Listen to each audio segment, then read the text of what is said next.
Hello everyone, welcome back on English zone.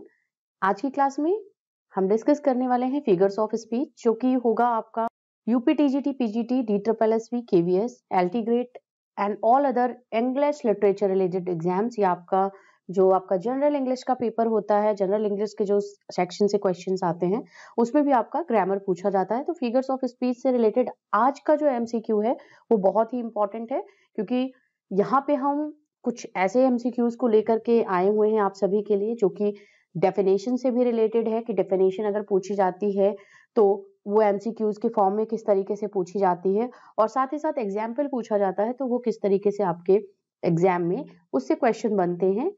Multiple choice question के regarding उसके बारे में आज की इस क्लास में हम बात करेंगे। तो चलिए सेशन को हम स्टार्ट करते हैं with the very first question on the screen. I chatter as I flow to join the brimming river. What is the figure of speech used in this line? अब लाइन जो आपकी line है, जो मैंने अभी आपसे बात की, और ये बोल्ड ब्लैक कलर में लिखा हुआ है, I chatter as I flew to join the brimming river. Onomatopoeia, pun, metaphor या oxymoron, which figure of speech is this? और हम जल्दी से बात करेंगे आंसर की, तो option A is the answer of this question. जब भी फिगर ऑफ स्पीच के बारे में बात करते हैं हम, जब तो ओनोमोटोपोइया उसमें जिसमें साउंड के बारे में बात होती है, कहाँ पे जैसे कोई साउंड रिलेटेड या आवाज किसी तरीके की आती है, जैसे किसी वर्ड की आवाज या कुछ भी चीज के बारे में बात होती है जिस लाइन में, तो उस फिगर ऑफ स्पीच को ओनोमोटोपोइया बोलते हैं हम। तो ऑप्शन ए हमारा यहाँ पे करेक्ट आंसर होगा। ऑप्शन क्वेश्चन 2 के बारे में बात करते हैं, व्हाट इज पैराडॉक्स। पैराडॉक्स क्या है, उसका डेफिनेशन यहाँ पे आपको बताना है कि किस लाइन को या कैसे, जो कौन सा फिगर ऑफ स्पीच होता है जिसको हम पैराडॉक्स डिफाइन करते हैं। ऑप्शन ए है अ figure of speech rich makes a comparison, यहाँ पे रिच नहीं विच होना चाहिए था। A figure of speech where a statement is made that at first sight seems contradictory or absurd but is actually valid. Option C है a figure of speech where some inanimate things is represented as a person, या option D है a figure of speech where understatement is made a deliberate। तो option B हमारा correct होगा, जहां पे हम बात करते हैं कि एक स्टेटमेंट जो होती है, जो फर्स्ट पहली बार में आपको देखने को वो कॉन्ट्राडिक्टरी लगेगी या थोड़ा सा अजीब सा लगेगा वो स्टेटमेंट, बट वो एक्चुअल में वो वैलिड स्टेटमेंट होता है। वो कहीं ना कहीं एक सच्चाई को रिप्रेजेंट करता है, ट्रूथ को रिप्रेजेंट करता है। तो उस फिगर ऑफ स्पीच को हम क्या बोलेंगे, पैराडॉक्स बोलेंगे। इसके डेफिनेशन के साथ साथ इसका एग्जाम्पल मैं आपसे डिस्कस कर लेती हूँ। एग्जाम्पल है the child is the father of man. ये हमारा यहाँ पे एग्जाम्पल हुआ इसका, जो कि पैराडॉक्स से related. Child is the father of man, ये देखने में सुनने में कॉन्ट्राडिक्टरी सा लग रहा है, एक तरीके से कहीं ना कहीं किसी कथन को कॉन्ट्राडिक्ट कर रहा है, उसको विरोध में बोल रहा है, थोड़ा सा अजीब सा लग रहा है, बट ये एक्चुअल में होता है the child is the father of man. Okay, next number question की तरफ चलते हैं। Number 3, expression like lock, stock, barrel और the cup that cheers but not inebriates और एग्योपुरा, टेरा फर्मा आर। क्या है ये, क्लिशे, कोकोफनी या आपका है स्टेरियोटाइप्स या इफ्यूजिज्म। तो आपको इसको आंसर बताना है, which kind of figure of speech is used here. Cliché के बारे में हम बात करते हैं, ऑप्शन हमारा यहाँ पे ए करेक्ट होगा, क्लिशे है ये। तो क्लिशे का जो मतलब होता है कि ये बहुत ही इतना ज्यादा यूज करा जा चुका होता है, ये वर्ड्स ऐसे होते हैं जो कि अब यूज में नहीं होते हैं। तो यहाँ पे या उसको यूज करना is a kind of thing, is a boring thing जो बात होती है। तो यहाँ पे जितने एक्सप्रेशन है, जैसे लॉक, स्टॉक एंड बैरल और the cup that cheers but not inebriates, और यहाँ पे aqua pura and terra firma, these are the cliche expressions जो अब यहाँ पे यूज नहीं होते हैं। इतनी बारी इसको यूज करा जा चुका है, या इतना इसका बहुत, जब ये वर्ड निकल के आया था तो इतना यूज हो चुका है कि अब इसको लोग बोरिंग फील करते हैं यूज करने में। That is called cliche. Next one we have here a figure of speech which makes bold and overstatement and extravagant या exaggeration of fact used either for serious or comic effect is known as। यहाँ पे इस question में पूछा जा रहा है कि वो फिगर ऑफ स्पीच कौन सा है जो एक बोल्ड एंड ओवर स्टेटमेंट की यूज होता है, और जिसमें एक्स्ट्रावेगेंट चीजें के बारे में, जो यहाँ पे बढ़ा चढ़ा के चीजों के बारे में बात होती है, फैक्ट से रिलेटेड उसको बारे में बात करते हैं, बहुत ओवर वे में यूज करते हैं, ओवर वे में उसको एक तरीके से स्टेटमेंट बोलते हैं, ओवर स्टेटमेंट होता है। ये या तो सीरियस चीजों के लिए भी यूज हो सकता है एंड कॉमिक इफेक्ट के लिए भी यूज होता है। तो उस फिगर ऑफ स्पीच को जो बोला जाता है वो होता है हाइपरबोले। तो ऑप्शन हमारा यहाँ पे A correct होगा, option A is the answer of this question. Number 5 we have a line or a part of a line repeated in a course of poem usually at the end of each stanza is called. अब आपको बताना है कि ये कौन सा figure of speech है जो किसी लाइन या पार्ट ऑफ लाइन में रिपीट होता है किसी पोयम में। यूजुअली इसको बोला जाता है at the end of the poem, जो होता है कि ईच स्टैंडा के एंड में ऐसे जो लाइंस होती हैं या ऐसा पार्ट होता है उसको जिसको रिपीट किया जाता है बार बार, तो उसको रिपीटेशन ओनोमेटोपोइया या रिफ्रेन या पन बोलते हैं। और आंसर इसका है option C. Option C is the correct answer of this question number 5। Refrain के बारे में बात करते हैं। रिफ्रेन क्या होता है? तो रिफ्रेन के अगर एग्जाम्पल की बात करते हैं तो बहुत अच्छा एग्जाम्पल है हमारा, रॉबर्ट फ्रॉस्ट की पोयम से है। The woods are lovely dark and deep but I have promised to keep and miles to go before I sleep and miles to go before I sleep. तो ये जो line last की जो बार बार repeat हो रही है, and miles to go before I sleep and miles to go before I sleep, this is the example of the refrain. तो आपने समझ लिया होगा, रिफ्रेन वो होता है जब किसी पोएटिक लाइन में, पोएटिक पोयम में किसी लाइन या किसी पार्ट, लाइन के किसी पार्ट को बार बार यूज किया जाता है जितनी स्टैंजाज होती हैं उसमें, तो उसको हम क्या बोलते हैं? रिफ्रेन बोलते हैं। Next one we have here number 6, O earth what changes has thou seen. यहाँ पे सिमली, पर्सोनिफिकेशन, मेटाफर या अपोस्ट्रोफी किस फिगर ऑफ स्पीच का यूज हुआ है? तो ऑप्शन डी हमारा करेक्ट है, क्योंकि यहाँ पे अपोस्ट्रोफी की बात करते हैं जहाँ पे ये आपको साइन मिल जाए, अपोस्ट्रोफी मार्क आपको दिख जाता है और किसी का एक तरीके से एड्रेस किया जाता है, किसी को संबोधन किया जाता है, तो वहां पे हम उसको एपोस्ट्रोफी बोलते हैं। तो जैसे यहाँ पे ओ अर्थ को यहाँ पे एक तरीके से एड्रेस किया जा रहा है, इसको संबोधित करते हुए बुलाया जा रहा है। Next number 7 we have the figure of speech, the news you bring is a dagger to my heart. The news you bring is a dagger to my heart is a figure of speech. It is a metaphor, oxymoron या simile या है आपका antithesis। तो option question number 7 की तरफ चलेंगे तो ये ऑप्शन ए होगा। The news you bring is a dagger to my heart. यहाँ पे जो न्यूज है उसको क्या है? डैगर से इसको कंपेयर किया जा रहा है, एक तरीके से इसको सिमिलर बताया जा रहा है। तो यहाँ पे तो ऐसी चीजों का जो कंपैरिजन हो रहा है, तो news is like a dagger to my heart, तो मेटाफर का होगा। अगर यहाँ पे लाइक होता तो वहीं पे इसको हम सिमिली बोल सकते थे। नेक्स्ट नंबर 8 क्वेश्चन का चलिए आंसर करिए। She floats like a love from the leaves of a dream. Personification, metaphor, simile या oxymoron, which figure of speech is used in this sentence in this question? She floats like a law from the leaves of a dream। तो यहाँ पे क्या हो रहा है? Figure of speech. तो यहाँ पे किस फिगर ऑफ स्पीच का यूज हो रहा है? यहाँ पे इस वर्ड से समझिए, लाइक से। तो like is a example of the simile and option C is the correct answer of this question. Like use हुआ है इस सेंटेंस में, तो यहाँ पे जिस फिगर ऑफ स्पीच का यूज होगा वो है हमारा सिमिली। नेक्स्ट नंबर 9 क्वेश्चन है, the naughty boy is cunningly simple. चलिए इसका क्वेश्चन का आंसर बहुत ऐसे फिगर ऑफ स्पीच बहुत एग्जाम में पूछे जाते हैं। तो ये आपका है, the naughty boy is cunningly simple. यहाँ पे दो चीजों की देखिए कॉन्ट्राडिक्शन हो रहा है। कनिंगली सिंपल मतलब कनिंग भी है और सिंपल भी है, तो आपको फिगर ऑफ स्पीच जो यूज करना है इसमें उसकी तरफ टिक करेंगे। तो ऑप्शन सी यहाँ पे करेक्ट होगा। सॉरी, यहाँ पे हम इसको बी करते हैं, यहाँ पे सी करेंगे, तो ये हमारा यहाँ पे बी करेक्ट होगा, oxymoron. Okay, oxymoron is the correct answer. Next number 10 question, life is but a walking shadow. चलिए, life is but a walking shadow is the figure of speech used in this sentence, that is option A metaphor. Yes, life is like a walking shadow होता तो वहां पे हम simile use करते, लेकिन life को जो है वो वॉकिंग शैडो की तरह बताया गया है, इसको डायरेक्ट इससे कंपेयर किया गया है, दो अनलाइक थिंग्स को एक जैसा बताया गया है। तो option A is the correct answer, metaphor. Number 11 भी है, एक तरीके से ये प्रैक्टिस हो रहा है आपका फिगर ऑफ स्पीच से रिलेटेड, तो आंसर मैं जल्दी से कर रही हूँ, साथ में आपको उससे रिलेटेड फैक्ट्स भी बता रही हूँ। आप मैक्सिमम फैक्ट्स को जानते हो, फिगर ऑफ स्पीच आपने अच्छे से पढ़ रखा है। जो रिपीटेड फिगर ऑफ स्पीच पूछे जाते हैं, तो यहाँ पे ज्यादा हम टाइम ना लेते हुए क्वेश्चन के तो देखेंगे। The wish is father to the thought, the wish is father to the thought, alliteration, personification, simile या मेटाफर। तो ऑप्शन डी यहाँ होगा, ऑप्शन डी को करेक्ट करेंगे, metaphor is the correct answer.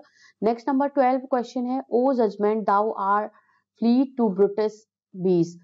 यहाँ पे बात हो रही है जजमेंट के बारे में बोला जा रहा है, जजमेंट को एक तरीके से एड्रेस किया जा रहा है, तो एपोस्ट्रोफी को हम करेक्ट करेंगे, option D is the answer. O judgement, यहाँ पे फिर से मैंने आपसे जैसे बताया था एपोस्ट्रोफी मार्क आपका आ जाता है, ये वाला, ये आपका जो है thou art free to brutish beast.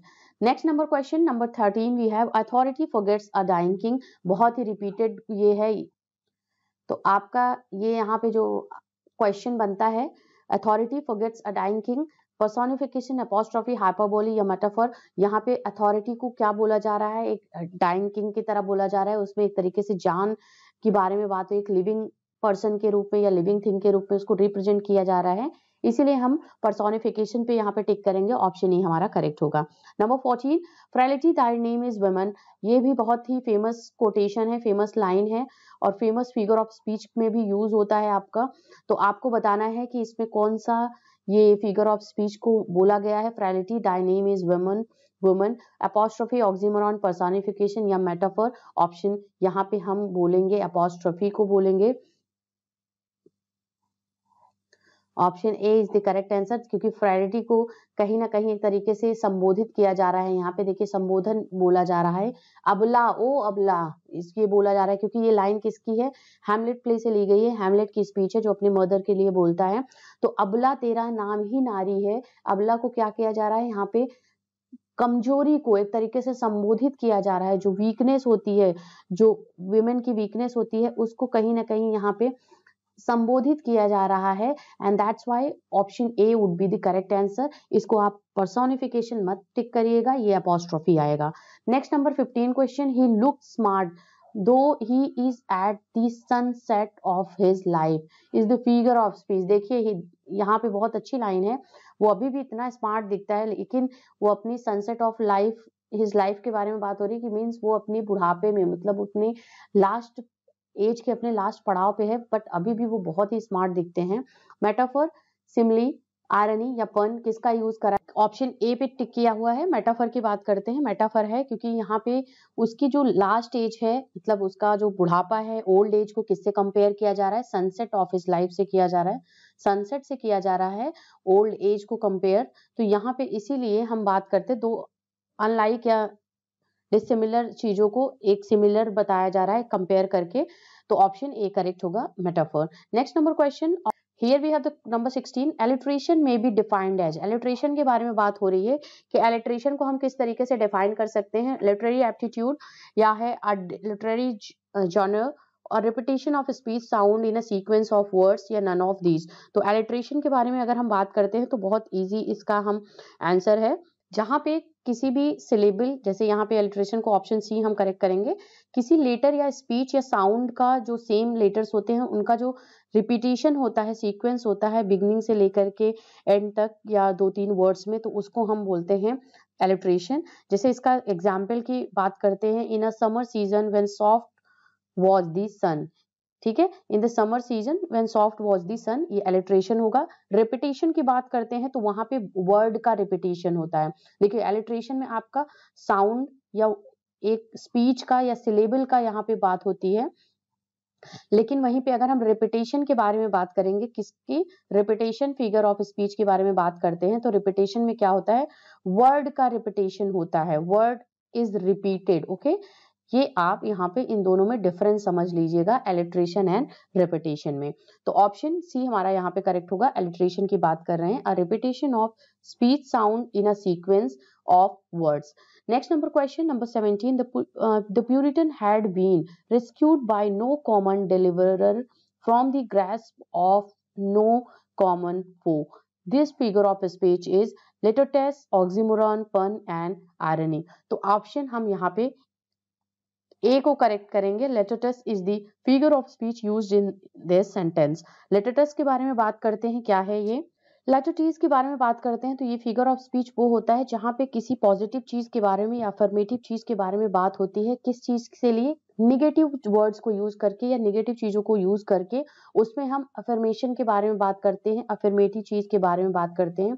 जैसे यहाँ पे है puritans had been rescued by no, देखिए निगेटिव वर्ड्स का यूज हुआ है, निगेटिव यहाँ पे जो affirmation word contrary negative words हैं इनको यूज करते हुए इसको पूरा एक्सप्रेस किया जा रहा है, तो इसीलिए यहाँ पे litotes is the answer of the question. Number 18 की तरफ चलते हैं।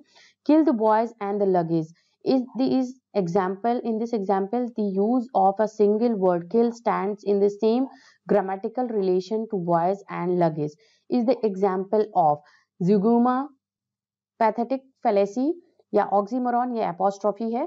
तो इसमें जो किल वर्ड का यूज करा गया है ये दो के लिए, बॉय के लिए भी एंड लगेज के लिए भी हुआ है सेम ग्रामेटिकल रिलेशन में जैसे इसमें बात की गई है। तो आपको बताना है कि किसका एग्जाम्पल है ये, तो ऑप्शन ए हमारा करेक्ट आंसर है।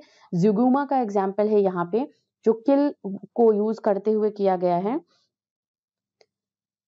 जब किसी, जैसे इसमें दिया गया है किल को, किसी एक वर्ड को दो डिफरेंट चीजों के लिए अलग अलग सेंसेस में हम इसको यूज करते हैं, किसी एक वर्ड को स्पेसिफिकली, तो वहां पे उसको हम जिगुमा बोलते हैं, वो फिगर ऑफ स्पीच होता है। तो ये बात हो रही है, this is a figure of speech in which a word applies to other things others in a different senses, दो अलग अलग सेंसेस के वे में किसी एक वर्ड को अप्लाई किया जाता है किसी लाइन में, किसी सेंटेंस में, तो उस सेंटेंस को, उस लाइन को हम जिगमा फिगर ऑफ स्पीच बोलते हैं। जैसे यहाँ पे किल वर्ड को लिया गया है, किल the boys and the luggage, ये यहाँ पे दो ग्रामेटिकल अलग अलग चीजों के सेंस में लगाया गया है। तो यहाँ पे किल को जो दो वर्ड्स के लिए यहाँ पे यूज करा गया है, जो बॉयज के लिए भी एंड लगेज के लिए भी, और ये जो लाइन है ये कहाँ से ली गई है, ये Henry fifth act 4th and scene 7 से ली गई है। तो इसको भी आप थोड़ा ध्यान दीजिएगा, ये फिगर ऑफ स्पीच और ये लाइन भी है जो शेक्सपियर के क्रॉनिकल प्ले से लिया गया है। तो यहाँ पे बात हो रही है कि जैसे एक जो होता है, जो जैसे अगर अदर एग्जाम्पल के थ्रू समझेंगे हम, तो यहाँ पे अदर एग्जाम्पल हमारा है he lost his coat and his temper. जैसे यहाँ पे जिगुमा का जो एग्जाम्पल है, he lost his coat and his temper, ठीक है। लॉस्ट किस चीज के लिए बोला जा रहा है यहाँ पे, अपने इसने अपना कोट भी खो दिया और क्या हो गया, मतलब अपना टेम्पर भी खो दिया, मीन्स टेम्पर जो अपना वो टेम्पर भी लूज कर गया और अपना कोट भी लूज कर गया। तो ये दो चीजों के लिए, दो नाउन के लिए सिंगल जो वर्ब है उसको यूज किया जा रहा है और वो यूज किया जा रहा है ग्रामेटिकल रिलेशनशिप के साथ में, तो that is zeugma. Next one we have 19 number, variety is the spice of the life.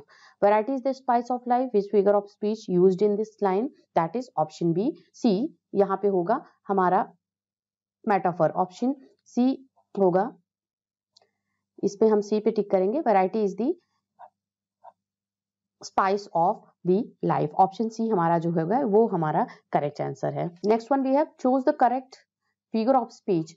Truth sits upon the lips of a dying man. Truth sits upon the lips of a dying man is an example of the option B is the correct answer. Personify किया जा रहा है truth को, और यहाँ क्या है, sits upon the lips of the dying man, तो ऑप्शन बी हमारा यहाँ पे करेक्ट आंसर होगा। नंबर 21 की तरफ चलते हैं। 3 years she grew in the sun and shower.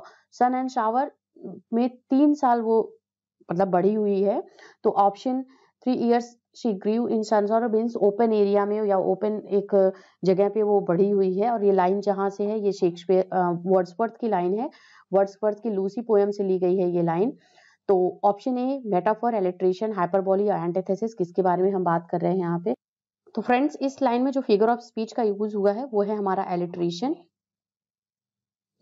Alliteration line है यहाँ पे, ऑप्शन डी को करेक्ट करिए, डी नहीं बी को करेक्ट करिएगा, ऑप्शन बी एलिट्रेशन, क्योंकि यहाँ पे देखिए शी की बात हो रही है, एस जो सिलेबल है ये यूज हुआ है, एस यहाँ पे यूज हुआ है और ये एस यहाँ पे यूज हुआ है सिलेबल, तो इसमें क्या होगा 3 years, फिर से यहाँ पे एस का यूज हुआ है, she grieve in sun and shower, तो this is the example of the alliteration, जहाँ पे एस जो सिलेबल है, जो ये एस वर्ड है आपको उसका यूज हुआ है बार बार इस लाइन में। Next number 22, can you hear the buzzing of bees. Buzzing of bees फिर से एक साउंड के बारे में बात हो रही है, तो यहाँ पे हम बात करते हैं किसका? ओनोमेटोपोइया। तो ऑप्शन डी हमारा जो है वो करेक्ट आंसर है। Number 23, only a cock stood on the roof tree. Cocorico, cocorico. These lines are from T.S. Eliot. The wasteland are overloaded with sensuous effect, musical effect, onomatopoeic effect या highly sounding effect. तो ये आपको answer देना है, तो option C हमारा होगा। ओनोमोटोपोइक effect के थ्रू ये लाइन जो है ओवरलोडेड है, क्योंकि इसमें बार बार किसी के साउंड के बारे में बात हो रही है। जो कोको रिको ये साउंड है, कॉक की साउंड है, और ये लाइन कहाँ से ली गई है? वेस्टलैंड से ली गई है, टीएस इलियट की पोएम से। अगले क्वेश्चन को देखते हैं। 24 क्वेश्चन है। It is a direct address to the dead और टू द एब्सेंट और to a personified object of idea. Metaphor, apostrophe, personification या हाइपरबोली। तो ऑप्शन बी करेक्ट होगा।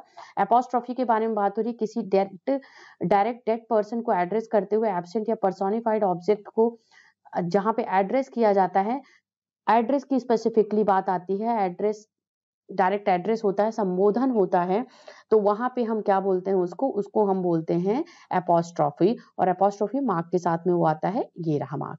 अगला क्वेश्चन है number 25। Blenda smiled and all the world was gay. ये बात हो रही है किस फिगर ऑफ स्पीच को? Metaphor, hyperbole, personification, antithesis.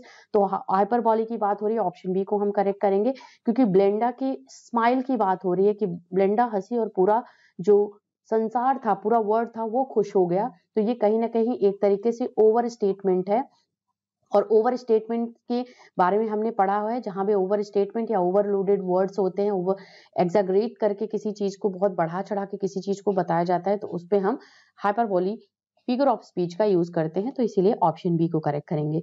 Number 26 is we have here and out of joy his heart jumped miles high.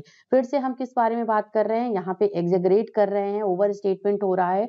Out of joy his heart jumped miles high. तो option फिर से बी को correct करेंगे। Hyperbole figure of speech is used in this sentence. Number 27, she has a heart of stone is a example of simile, metaphor, synecdoche या zeugma. तो यहाँ पे हम बात करेंगे ऑप्शन बी को, क्योंकि मेटाफर बोला जा रहा है, उसके हार्ट को क्या बोला जा रहा है? स्टोन की तरह बोला जा रहा है। तो यहाँ पे अनलाइक चीजों का जो कंपैरिजन हो रहा है, तो दैट्स वाई हम यहाँ पे इसको मेटाफर फिगर ऑफ स्पीच बोलेंगे।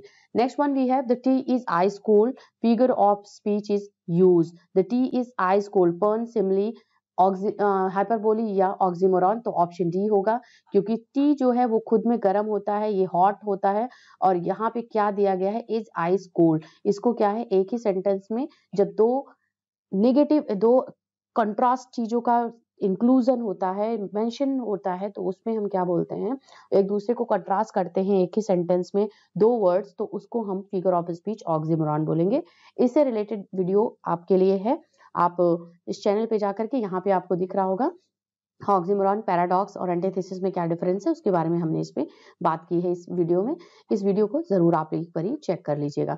अगले क्वेश्चन नंबर 29 की तरफ चलेंगे। Antithesis and epigraph are such figure of speech on construction, association, resemblance या आपका है कॉन्ट्रास्ट। तो यहाँ पे आपका ऑप्शन डी होगा। ये हम कॉन्ट्रास्ट पे बेस्ड ऑन होता है, जहाँ पे एंटीथेसिस एंड एपिग्राम का यूज होता है। तो ऑप्शन डी हम यहाँ पे करेक्ट करेंगे। ऑक्सीमोरॉन कंट्रास्ट रिलेटेड जो चीजें होती हैं, कंट्रास्ट बेस्ड जो चीजें होती हैं, उनको एंटीथेसिस एंड एपिग्राम बोलते हैं। तो ऑप्शन डी को हम यहाँ पे करेक्ट करेंगे। तो इन दोनों figure of speech antithesis and epigram को जो क्लासिफाई किया गया है, या एक तरीके से बात करते हैं इनको जो कैटेगराइज किया गया है, वो contrast based figure of speech पे किया गया है। इसके साथ ऑक्सीमोरॉन ये फिगर ऑफ स्पीच भी इंक्लूड होता है। Next one number 30, I see a lily on thy brow pale with anguish. This figure of speech is personification, hyperbole, metaphor या सिमिली। तो ऑप्शन हमारा सी करेक्ट होगा। I see a lily on thy brow, lily को जो है वो यहाँ पे जो कंपेयर किया गया है पेल एंड एंग्विश, इसके बारे में बात की गई है, तो ऑप्शन सी को करेक्ट करेंगे। Number 31, which figure of opposite is of hyperbole. Hyperbole का ऑपोजिट आपको बताना है, मेटाफर, हाइपरबोली, पर्न या लाइटोटिस। तो यहाँ पे आपको होगा option D, litotes is the correct answer. तो यहाँ पे लाइटोटिस का मतलब जो होगा, जो निगेटिव वर्ड का यूज होता है यहाँ पे, लेकिन वो क्या होता है, दो जो अफर्मेटिव वर्ड को या अफर्मेशन करने के लिए, एक स्ट्रॉन्ग अफर्मेशन कन्वे करने के लिए वर्ड्स का जो यूज होता है तो उसमें लेटर टेस्ट बोलते हैं। जैसे he is not a clever boy, तो he is a clever boy अगर करेंगे तो ये आपका होगा, तो ही इज नॉट के साथ में क्लेवर बॉय को बोला गया है, तो that is the litotes. Next number 32, circumlocution is also known as alliteration, periphrasis, pun या इंटेरोगेशन। तो ऑप्शन बी करेक्ट होगा, दैट इज पेरिफेरेसिस। जहां पे सर्कमलोकेशन का मतलब यहाँ पे आ गया आपका कि किसी चीज को एक्सप्रेस करने के लिए बहुत सारे वर्ड्स का यूज करना या बहुत सी किसी चीज को इनडायरेक्ट वे में बोलना या राइटिंग करना, लिखना, उसको हम बोलते हैं सर्कमलोकेशन। नेक्स्ट नंबर 32 के बाद 33 है, he was a learned man among lords and a lord among learned man. This is the figure of speech, epigram, anti climax, metonymy या आपका है सेनेटॉकी। तो ऑप्शन ए करेक्ट होगा, that is a epigram. Epigram देखिए contrast based चीजें हैं, he was a learned man among lords and lord among the learned man, यहाँ पे कॉन्ट्रास्ट हो रहा है, तो ऑप्शन हम ए को करेक्ट करेंगे, option A is the correct answer of this question. Next number, जो एक तरीके से विटी स्टेटमेंट्स होते हैं उसको एपिग्राम बोलते हैं। Break break break big boulders beside the rivers. तो personification, apostrophe, antithesis, alliteration. Alliteration is the correct answer, option D को हम टिक करेंगे क्योंकि यहाँ पे बी वर्ड का जो है रिपीटेशन हो रहा है सेंटेंस में। Number 35, mighty Caesar thou dost thou lie so low, apostrophe, oxymoron, figure of speech या आपका है मेटाफर या पर्सोनिफिकेशन, फिगर ऑफ स्पीच। तो ऑप्शन ए करेक्ट है, apostrophe figure of speech is used in this sentence because of this is the mark of the apostrophe, apostrophe mark है ये। Number 36 को देखते हैं, a lie has no legs, a lie has no legs, apostrophe, personification, alliteration, metaphor। a lie has no leg को यहाँ पे personify किया जा रहा है, मीन्स झूठ को यहाँ पे एक तरीके से लिविंग ऑब्जेक्ट दिखाया जा रहा है, एंड दैट्स वाई ये यहाँ पे जो आंसर होगा हमारा ये पर्सोनिफिकेशन होगा, तो ऑप्शन हम 36 का बी करेक्ट करेंगे, personification. Number 37, identify the figure of speech in the following line, the fire of passion made him blind. A metaphor, oxymoron, simile या apostrophe. The fire of passion made him blind का मतलब हुआ option A, metaphor is the figure of speech. Fire of passion, fire passion को क्या बोला गया है, fire से कंपेयर किया गया है, तो यहाँ पे ऑप्शन ए को करेक्ट करेंगे, metaphor. Next number 38, the figure of speech which consist in the use of word which suggest the sense by the sound is called। sound जहां पे suggest करता है कोई word, उसके साउंड के सेंस को सजेस्ट करता है, तो उस फिगर ऑफ स्पीच को क्या बोलते हैं, ओनोमेटोपोइया। तो यहाँ पे ऑक्सीमोरॉन नहीं होगा, ऑप्शन बी को हम करेक्ट करेंगे, option B is the answer of this question. Number 39 we have, she walk is beauty like the night of cloudless climes and starry skies is a figure of speech, metaphor, simile, पन या आपका है oxymoron. तो यहाँ पे option D को करेंगे, simile is the figure of speech used in this sentence because यहाँ पे she walk is beauty like the night cloudless, यहाँ पे इसको कंपेयर किया जा रहा है, और लाइक इज द कंपेरिजन, जो वर्ड है यहाँ पे लाइक या एज होता है, तो वहां पे हम उसको सिमिली फिगर ऑफ स्पीच बोलते हैं। Next number 40, what figure of speech has been used in the following line, frailty, thy name is women, metaphor, apostrophe, personification, simile। तो यहाँ पे हम फ्रैलिटी को apostrophe से कंपेयर करेंगे क्योंकि फ्रैलिटी को अबला को संबोधित करते हुए बोला जा रहा है, तो यहाँ पे हमारा जो आएगा ये apostrophe आएगा। Okay, next number question 41, find out the figure of speech in the following lines, is this the face that launched 1,000 ships and burned the topmost tower of Ilium। बहुत ही फेमस लाइन है, कहाँ की line है, doctor Faustus की line है, Christopher Marlowe ने इसको लिखी है, ठीक है, ये इस प्ले से लिया गया है, डॉक्टर फास्टस बाय मार्लो। तो आपको इसमें फिगर ऑफ स्पीच बताना है, कौन सा फिगर ऑफ स्पीच होगा, हाइपरबोली होगा, ऑप्शन बी को हम करेक्ट करेंगे यहाँ पे, क्योंकि यहाँ पे इज दिस द फेस, यहाँ पे हेलेन के बारे में बात हो रही है, हेलेन की ब्यूटी के बारे में बात हो रही है इस लाइन में, जो डॉक्टर फास्टस ने एक पिक्चराइज किया है, एक तरीके से उसको फिर से री इन्वेंट किया है इस सीन को अपने प्ले में, डॉक्टर फास्टस ने अपने जादू के थ्रू, अपनी मैजिक के थ्रू, ब्लैक मैजिक के थ्रू। तो यहाँ पे बात हो रही है जिससे उसके फेस को बताया जा रहा है कि रीजन बताया जा रहा है 1,000 शिप्स का जो लॉन्च हुआ था, लड़ाई झगड़े का रीजन उसको बताया जा रहा है, तो बहुत हाइपरबोली, बहुत बढ़ा चढ़ा के किसी को, एक किसी की ब्यूटी को एग्जेग्रेट किया जा रहा है, ब्यूटी को उसको एक्सप्रेस किया जा रहा है, तो that's why option B hyperbole is the answer. Number 42 men will be man, figure of speech, metaphor, pun, simile, epigram. तो ऑप्शन डी होगा, एपिग्राम है। यहाँ पे विटी आइडियाज को, विटी स्टेटमेंट एक तरीके से यहाँ पे कन्वे करने की कोशिश की जा रही है।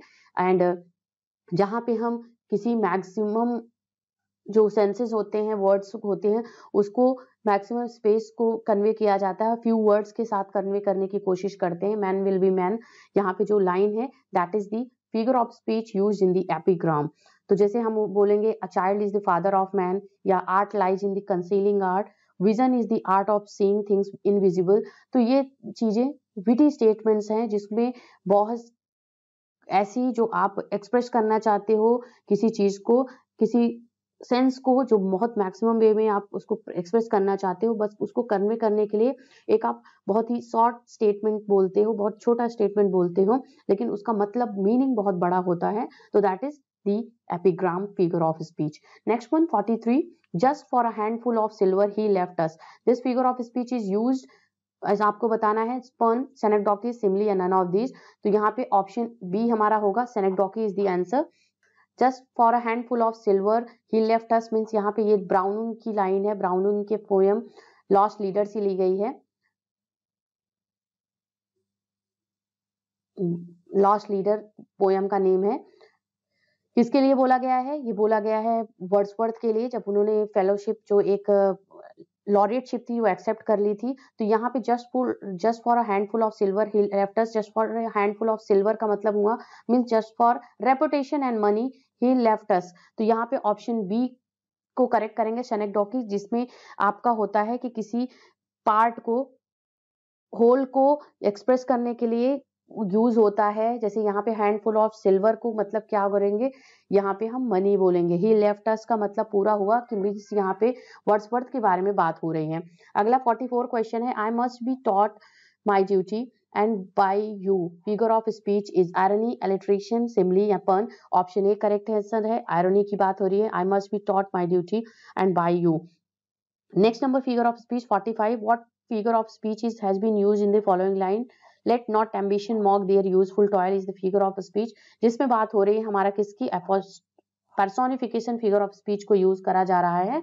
यहाँ पे एम्बिशन को एक लिविंग ऑब्जेक्ट मॉक करने के वे में इसको प्रेजेंट किया जा रहा है, उसमें एक हंसी पैदा करने की कोशिश की जा रही है। तो यहाँ पे फिगर ऑफ स्पीच जो होगा वो पर्सोनिफिकेशन होगा। 46 10,000 I saw I at a glance is a figure of speech. Option D B is the answer, hyperbole.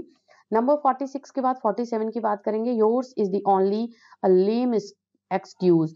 तो ये फिगर ऑफ स्पीच है, एपोस्ट्रोफी, पर्न, मेटाफर या सिमली। तो ऑप्शन सी है यहाँ पे, yours the only lame excuse को यहाँ पे बताया गया है। Metaphor is the figure of speech used in this sentence. अगला है 48, a negative expression is used for a strong affirmation is called, figure of speech कौन सा बोला जाता है, पन, आयरनी, लेटोटिस या आपका है सिमली। ऑप्शन सी करेक्ट होगा, लेटोटिस की बात हो रही है, लेटोटिस इज द आंसर। जहां पे किसी नेगेटिव एक्सप्रेस वर्ड्स का यूज होता है किसी स्ट्रॉन्ग अफर्मेशन के लिए, तो उसको हम क्या बोलते हैं, उसको हम बोलते हैं लेटोटिस। तो इसके ऑप्शन की बात करते हैं, जैसे he is no mean scholar means he is no mean का मतलब हुआ, नो वर्ड लगा है, नो मीन मतलब वो एक बहुत छोटा स्कॉलर या विद्वान नहीं है, मीन्स बहुत बड़ा, बहुत महान विद्वान है। तो यहाँ पे स्ट्रॉन्ग अफर्मेशन किसका हुआ, महान विद्वान का हो रहा है, लेकिन वर्ड क्या बोला जा रहा है, no mean scholar. Next one we have 49, identify the rhetorical figure used in the following line of tension, faith unfaith kept him falsely true. Oxymoron, metaphor, simile या synecdoche. Option A is the correct answer. Oxymoron word का यहाँ पे figure of speech का use हो रहा है, faith अनफेथ की बात हो रही है, एंड फाल्सली ट्रू की बात हो रही है। तो दो कॉन्ट्राडिक्टरी चीजें, वर्ड्स एक दूसरे के साथ में जब यूज होती हैं एक ही लाइन में, तो उसको हम ऑक्सीमोरॉन फिगर ऑफ स्पीच बोलते हैं। नंबर 49 के बाद 50 है, when one says that someone is no more or that someone has breathed his or her last, the speaker is restoring to. किस बारे में बात हो रही है, किस फिगर ऑफ स्पीच के बारे में बात हो रही है? अगर कोई कहता है कि ही इज नो मोर, अब वह नहीं रहा, तो इसमें इफ्यूजम या इफोनी, अंडरस्टेटमेंट या यूफेमिज्म का यूज होगा। तो ऑप्शन डी करेक्ट है, यूफेमिज्म। किसी ऐसी चीज को एक्सप्रेस करने के लिए यूफेमिज्म का फिगर ऑफ स्पीच जो है उसका जो एक तरीके से अगर हम डेफिनेशन की बात करते हैं, किसी अनप्लीजेंट चीज को बताने के लिए या कोई जो सुनने में एक बार अच्छी ना लगे चीज को बताने के लिए कोई ऐसी एक डेकोरेटिव वे में बोला जाता है, जैसे ही इज नो मोर या ही टेक हिज लास्ट ब्रेथ। तो यहाँ पे जो फिगर ऑफ स्पीच होगा वो क्या होगा, यूफेमिज्म होगा। मींस इसको हम बात करेंगे ही इज नो मोर का मतलब होगा डेथ होगा, ही इज डेड। डेड को क्या, डेड सुनने में एक बार खराब लगेगा, बट इसको ही इज नो मोर अगर हम बात करेंगे तो ये इतना हार्श वर्ड नहीं होता है जो सुनने में खराब लगेगा। तो बात हम इसमें यहाँ पे करेंगे। So here we have the 51 question. You have seen how a man was made a slave and you shall see how a slave was made a man. देखिए एक सेंटेंस को यहाँ पे जो है वो रिवर्स किया गया है, एक जो फ्रेज है उसको रिवर्स करके उसी सेंटेंस में यूज करा गया है। तो ये किसका एग्जाम्पल है, बेथोस, एपिस्ट्रोफी, कैस्मस या एंटी क्लाइमेक्स। तो ऑप्शन सी हमारा करेक्ट होगा, कैस्मस। जब किसी सेंटेंस में दो फ्रेजेस जो होते हैं वो एक दूसरे से ग्रामेटिकल कंस्ट्रक्शन के कारण उनको जो होता है उन्हीं कॉन्सेप्ट को उन्हीं जो उनको रिपीट किया जाता है और रिवर्स ऑर्डर में रिपीट किया जाता है, उसको मतलब एक दूसरे के ऑपोजिट ऑर्डर में रिपीट किया जाता है, तो उसको हम बोलते हैं chiasmus. Next number 52, the expression murderous innocence is an example of oxymoron, zeugma, chiasmus या पन। तो ऑप्शन जो होगा ए करेक्ट होगा, क्योंकि मर्डरस इनोसेंस की बात हो रही है यहाँ पे, ये दोनों ऑपोजिट हैं, ऑपोजिट या कंट्रेरी वर्ड्स को एक दूसरे के साथ में रखा गया है, तो that's why that is the oxymoron. Next one 53, the expression dreaming house is an example of zeugma, chiasmus, transferred epithet या आपका है एपोस्ट्रोफी। तो option C is the answer of the question, transferred epithet is the answer of this question. अगर इसके definition को समझेंगे, transferred epithet क्या होता है, तो जहां पे होता है कि किसी वर्ड को जो होते हैं एक दूसरे से में जो होता है क्वालिफिकेशन जो होती है उनको क्वालिफाई करने का जो एडजेक्टिव होता है उसको शिफ्ट किया जाता है एक वर्ड से दूसरे वर्ड में। जैसे ड्रीमिंग हाउस का मतलब हुआ, यहाँ पे जो होगा इसको यहाँ पे ट्रांसफर किया जा रहा है, ड्रीमिंग को हाउस से ट्रांसफर किया जा रहा है। जैसे होता है स्लीपलेस पिलो, तो वहां पे उसमें हम जो transferred epithet figure of speech का यूज करेंगे। Next one, Hamlet lying wounded says to his friend Horatio I am dead, this is an example of prothesis, prolepsis, pun या एनाक्रोसिस। तो ऑप्शन बी करेक्ट होगा, prolepsis is the answer of this question. और prolepsis को हम समझेंगे, देखिए यहाँ पे जैसे होगा जिस सेंटेंस में या जिस लाइन में एक जब स्पीकर जो होता है वो ऑब्जेक्शन क्रिएट करता है या रेज करता है और फिर से उसी का आंसर वो दे देता है, उसको हम प्रोलेप्सिस बोलते हैं। जैसे यहाँ पे Hamlet lying wounded says to his friend, अपने फ्रेंड से कहता है होरेशियो आई एम डेड, और क्या बोल रहा है आई एम डेड, और फिर आंसर खुद ही बोल रहा है इस चीज को। तो यहाँ पे क्या हुआ है, इस लाइन को बोलेंगे होरेशियो आई एम डेड। कौन बोल रहा है, हैमलेट ही बोल रहा है, किससे, अपने फ्रेंड से, होरेशियो से बोल रहा है आई एम डेड, मैं मर चुका हूँ, मैं मर गया हूँ। लेकिन बोल कौन रहा है, खुद होरेशियो बोल रहा है। तो यहाँ पे क्या है, जब वो ऑब्जेक्ट किसी चीज को बोल रहा है, रेज कर रहा है, ऑब्जेक्शन क्रिएट कर रहा है और फिर से उसी चीज का आंसर वो कर रहा है, तो यहाँ so here we have the question 55, a sequence of repeated consonantal sounds in a stretch of language is alliteration, acrostic, accent, syllable. So alliteration is the answer of the question. Next number question, number 56, Silverman has never read Browning. This is an example of Casmus, conceit, ziguma, metonymy. तो option D correct answer होगा, that is metonymy. Metonymy की बात करते हैं यहाँ पे, जैसे किसी का नेम चेंज करके चीजों को बोला जाता है, एंड ये किसी की चीज की क्वालिटी को, किसी चीज की क्वालिटी के बारे में बताने के लिए होता है। Silverman has never read browning की बात हो रही है यहाँ पे। तो यहाँ पे जो बात हो रही है, किसी के कोई जो वर्ड होता है नेम चेंज करके उसको, जैसे यहाँ पे ब्राउनिंग के वर्क की बात हो रही है, ब्राउनिंग्स वर्क, ओके। तो यहाँ पे हम ब्राउनिंग्स वर्क लिखेंगे कि उन्होंने जो वर्क्स लिखे हुए हैं, जो लिटरेरी क्रिएशन किया हुआ है, लिटरेरी वर्क्स लिखे हुए हैं, उसके बारे में यहाँ पे बात हो रही है। तो Silverman has never read Browning, means Browning के वर्क को कभी नहीं उसने पढ़ा है।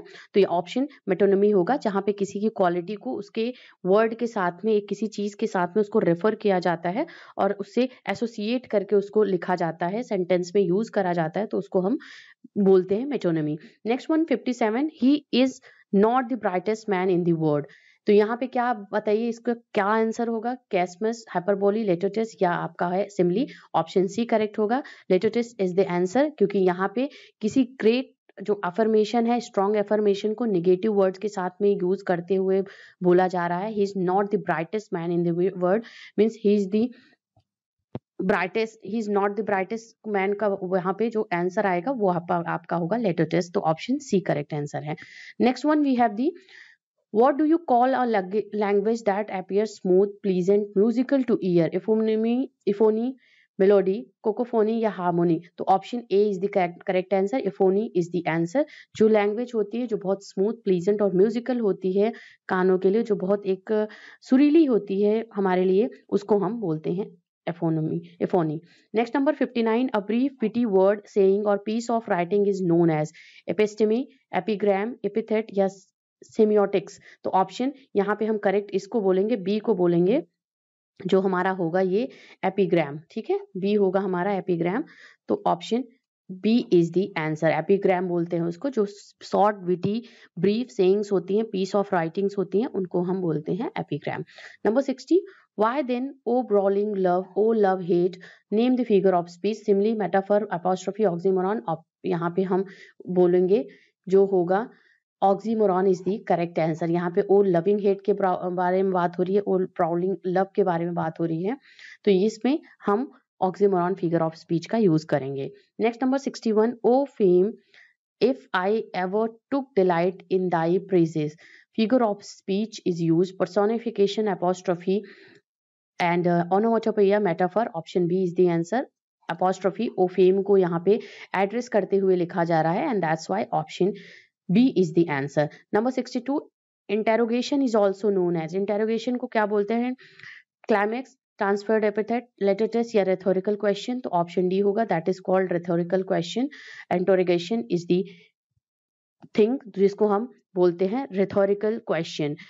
Interrogation या आपका rhetorical ऐसे बन के आता है जब किसी क्वेश्चन को पूछा जाता है यहाँ पे उसका आंसर लेने के लिए नहीं, बट उसके किसी पॉइंट को बताने के लिए बोला जाता है, तो उसको इंटेरोगेशन बोलते हैं या रिथोरिकल क्वेश्चन बोलते हैं।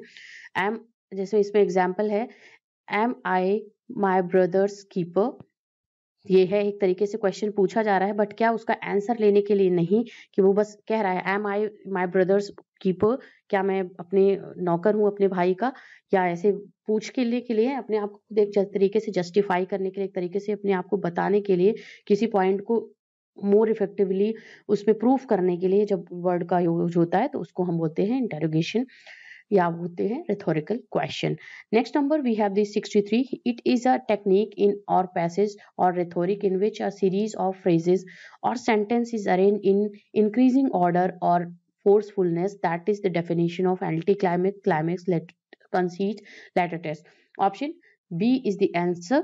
That is called तो जहां पे होता है जो फिगर ऑफ स्पीच, जो किसी सीरीज ऑफ आइडियाज को या एक्सप्रेशन को इस तरीके से अरेंज किया जाता है कि वो ऑर्डर ऑफ इंपॉर्टेंस के वे में होते हैं, series of order of importance. तो ये है सीरीज ऑफ फ्रेजेस और sentences is arrange in increasing order is called climax. इसका मैं बताऊंगी, आई फेंट, आई फेल, फेंट, आई डाई। तो क्या हुआ, आई फेल पहले हुआ, फिर क्या हुआ, आई फेंट हुआ, फिर क्या हुआ, आई डाई। तो ये क्या दिखा रहा है, ये एक सीक्वेंस दिखा रहा है जो यहाँ पे इंक्रीजिंग ऑर्डर में, पहले फेल, फिर फेंट, फिर die.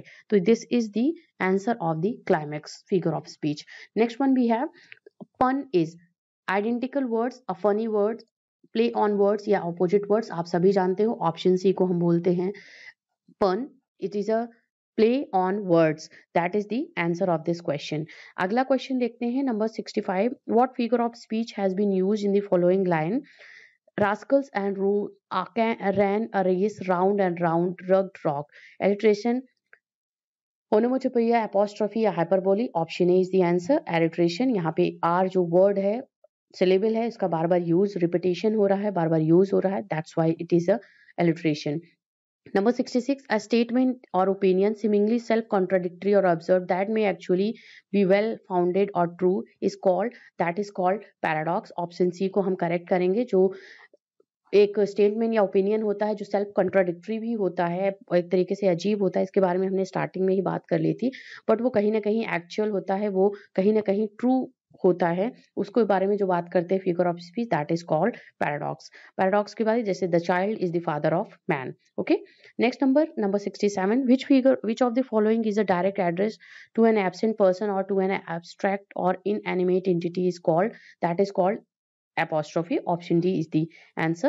Number 68, we have alliteration is a repetition of speech, sound or a sequence of nearby words, usually apply to consonants only, vowels only, both consonants and vowels, unstressed syllable. तो option ये एक correct होगा। Consonants जो sounds होते हैं उनके sequences का जो रिपीटेशन होता है, वर्ड्स का रिपीटेशन वर्ड्स में, तो यूजुअली जो नियर बाय वर्ड्स होते हैं उसमें जो अप्लाई होता है फिगर ऑफ स्पीच वो एलिट्रेशन होता है। और क्या अप्लाई होता है, वो कॉन्सोनेंट्स वर्ड्स के साथ में ही, सिलेबल्स के साथ में ही अप्लाई होता है। तो ऑप्शन ए करेक्ट होगा। Number 69, figure of speech is which the sound suggest the sense of meaning is known as, जिसमें साउंड जो होता है वो सजेस्ट करता है मीनिंग को, उसको क्या बोलते हैं, alliteration, oxymoron, onomatopoeia, transfer epithet, that is option B. Oxymoron is the, यहाँ पे आपका होगा ओनोमेटोपोइया। तो यहाँ पे हम इसको जो बोलेंगे, ये फिगर ऑफ स्पीच हमारा सी होगा, क्योंकि साउंड का यहाँ पे जब सजेस्ट करता है कोई सेंस या मीनिंग, कोई वर्ड, तो उसको हम फिगर ऑफ स्पीच ओनोमेटोपोइया बोलेंगे। Option C is the correct answer. 69 70 के क्वेश्चन की तरफ देखते हैं। A figure of speech in which qualifying objective is sometimes transferred from a person to a thing or from one word to another word which it does not strictly belong is called, that is option C, transferred epithet के बारे में हमने बात की थी। जैसे dreaming house जो एक एडजेक्टिव होता है, जो एक किसी ड्रीम पर्सन से किसी चीज में ट्रांसफर्ड होता है, उसका जो क्वालिफाई करता है जो वर्ड, वो एडजेक्टिव वर्ड या किसी वर्ड से दूसरे वर्ड में वो ट्रांसफर्ड होता है, बट जो एक दूसरे से बिलोंग नहीं करते हैं, strictly they does not belong to one another, that is called transferred epithet. Next number 71, the waves thundered on the shore, the waves thundered on the shore का यहाँ पे फिगर ऑफ स्पीच होगा, that is option, यहाँ पे option B को हम करेंगे, that is option B, onomatopoeia, क्योंकि यहाँ पे थंडर्ड की बात हो रही है। थंडर इज अ साउंड जो यहाँ पे हमें एक तरीके से ये एग्जाम्पलीफाई कर रहा है, थंडर इज रिलेट कर रहा है साउंड से, and that's why onomatopoeia option B is the answer. So ये कुछ फिगर ऑफ स्पीच थे जो एग्जाम्पल के साथ में एंड साथ ही साथ उसके डिफिनेशन के साथ में हमने एमसीक्यू के फॉर्म में यहाँ पे डिस्कस किया। आप सभी एस्पिरेंट्स के लिए जो कि डिफरेंट एग्जाम्स की प्रिपरेशन कर रहे हो, इंग्लिश लिटरेचर से रिलेटेड एंड ग्रामर से रिलेटेड, तो फ्रेंड्स क्लास आपको कैसी लगी मुझे जरूर एंड में बताइएगा कमेंट सेक्शन में, एंड साथ ही साथ कहीं डाउट हो तो प्लीज क्लैरिफाई जरूर कर लीजिएगा, क्योंकि कहीं क्वेश्चन कुछ एक आध गलत हो सकते हैं, तो उसको मैं आपको कहीं दिख जाए वो करेक्ट तो वो मुझे बता दीजिएगा, मैं उसको पिन करके कमेंट सेक्शन में वो मैसेज, वो आपको क्वेश्चन का आंसर पिन कर दूंगी, वहां पे आप उसके चेक कर लीजिएगा। And thank you everyone for watching this and for being here on this channel English zone. जो मैंने आपको वीडियोस के सेक्शन बीच बीच में दिए हैं related to figure of speech, उनके डेफिनेशन के साथ में, वो जरूर आप वॉच आउट कर लीजिएगा, एंड स्क्रीन पे भी होगा, साथ ही साथ यहाँ पे आई बटन पे होगा, उसको क्लिक करके एक बार जरूर देख लीजिए। Thank you everyone.